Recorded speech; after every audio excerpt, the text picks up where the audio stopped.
Bonjour à tous et bienvenue sur ce nouveau tutoriel. Ici Robin de Pestudly. Aujourd'hui, nous allons voir comment activer, désactiver et configurer le module commentaire produit sur PrestaShop. On se retrouve sur le back-office pour commencer. Alors, information avant de commencer, mais le module commentaire produit correspond tout simplement à ce bloc qui apparaît sur une page produit avec tout simplement l'ensemble des commentaires qui ont été postés par les clients sur une fiche produit.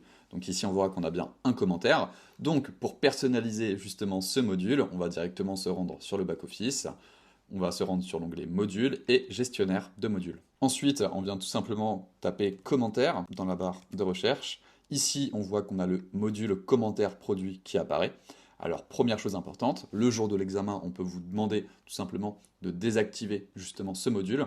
Pour ce faire, vous cliquez sur la flèche et vous cliquez sur désactiver. Pour le réactiver, c'est le même principe. Vous cliquez tout simplement sur activer comme ceci. Ensuite, pour le configurer, et bien simplement, on clique sur configurer juste ici. Parfait. Et on arrive directement sur l'interface de configuration du module commentaire produit.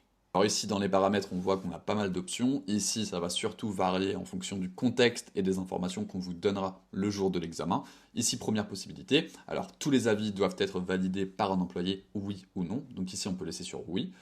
Autoriser les avis de visiteurs qui n'ont pas de compte client, même principe, à voir en fonction de l'examen. Autoriser les votes positifs et négatifs sur les avis. Ici, donc, c'est à vous de voir. Anonymiser le nom de famille de l'utilisateur. Ici, on peut le mettre sur oui, par exemple. Alors, temps minimum entre deux avis d'un même utilisateur. Donc ici, on peut faire varier la durée. On peut mettre par exemple 40 secondes, comme ceci. Et nombre de commentaires par page, on peut définir une valeur, par exemple 10, comme ceci. Une fois que c'est fait et que vous avez appliqué l'ensemble des modifications qu'on vous demande le jour de l'examen, vous cliquez sur enregistrer. Alors on voit que si on descend sur ce module, on a également un bloc avis en attente de validation. Tout simplement ici, c'est un client qui a laissé un avis sur notre boutique. Notre objectif ici, en tant que propriétaire de la boutique ou en tant que, je ne sais pas, stagiaire ou peu importe, ça va être de modérer justement ces commentaires. Ici, on voit qu'on a la possibilité d'approuver le commentaire si on souhaite le faire. Ici, on peut cliquer sur approuver. Très bien. Ici, donc là, on n'a plus d'attente, on n'a plus de commentaires en attente de validation. Ici, on a également les avis qui ont été signalés. On a les critères d'évaluation. Ici, on a la possibilité de les modifier en cliquant sur modifier, juste ici.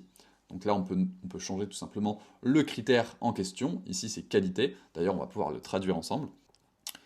Très bien. Ensuite, si on descend également un petit peu, on a donc les avis validés. Ici, on voit qu'on en a deux et on retrouve bien donc l'avis qu'on a validé ensemble qui se trouve justement dans le bloc qui correspond.